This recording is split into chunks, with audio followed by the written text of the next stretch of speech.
Yes, Donald Trump has threatened tariffs as a way to leverage tighter border security. And the province today has announced Ontario provincial police will be used to beef up security in something they're calling Operation Deterrence. Former OPP Commissioner and now CTV public safety analyst Chris Lewis joins us to weigh in. First, I'd like to know your thoughts. Well, it's sad in some ways that Ontario has to belly up to the bar more so than the federal government. But obviously, Ontario and the OPP do have a role in border security. They need to work with federal authorities on our side and on the other side of the border to make sure the border is secure both ways. The announcement is not a long-term strategy because the OPP just can't come up with 200 bodies to ultimately do this full time because they'll be taken away from something else. But at the same time, it's a short-term strategy and it shows the commitment of the province in this regard. Well, help us understand the role the OPP play in border security when it is a federal issue. Well, it's a good question. And ultimately, all police have some sort of responsibilities to support the federal government enforcement authorities, CBSA and RCMP in our case, in providing a safe border, ensure guns aren't coming into this country, dangerous drugs aren't coming into the country. And at the same time, there's a joint obligation, not in writing anywhere, to work with the U.S. authorities to help them secure the border from the other direction.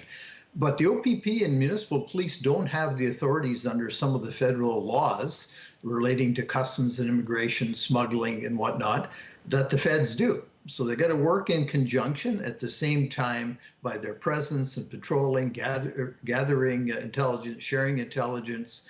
They can certainly make a difference to try and deter things from happening along that border. What's your take? Do the OPP have the resources to be able to take on this kind of role with everything else they do? Well, I know the OPP is shorthanded in a number of places across the province, and those 200 emergency response team members, they're responsible to respond to gun calls, do public order type enforcement, canine backup, and other situations that they will be pulled away from to do that. Can some of them spring back to help? Absolutely. But they can't be 100% dedicated 24/7 to border security. The OPP just doesn't have the bodies to do that full time. And, it is a lengthy border between Ontario and the U.S. Ontario saying this operation will target border activities outside the 14 official crossings staffed by federal boarding agents. What do you make of that?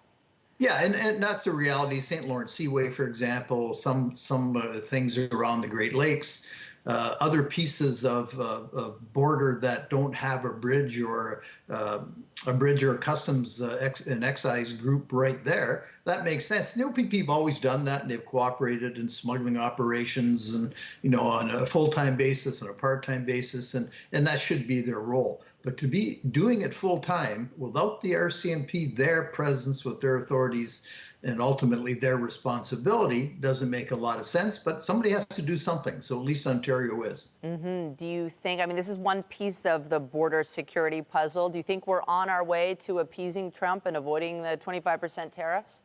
If I could figure out what's going on in that mind, I'd be a rich man. So I can't predict that, but we're trying something. So hopefully all the provinces and the feds will belly up to the bar and everybody will do their best to try and stop some of this tariff issue and doing what's right and should have been done for years. CTV public safety analyst Chris Lewis, appreciate your time and insights today. Thanks. Anytime, Michelle. All the best.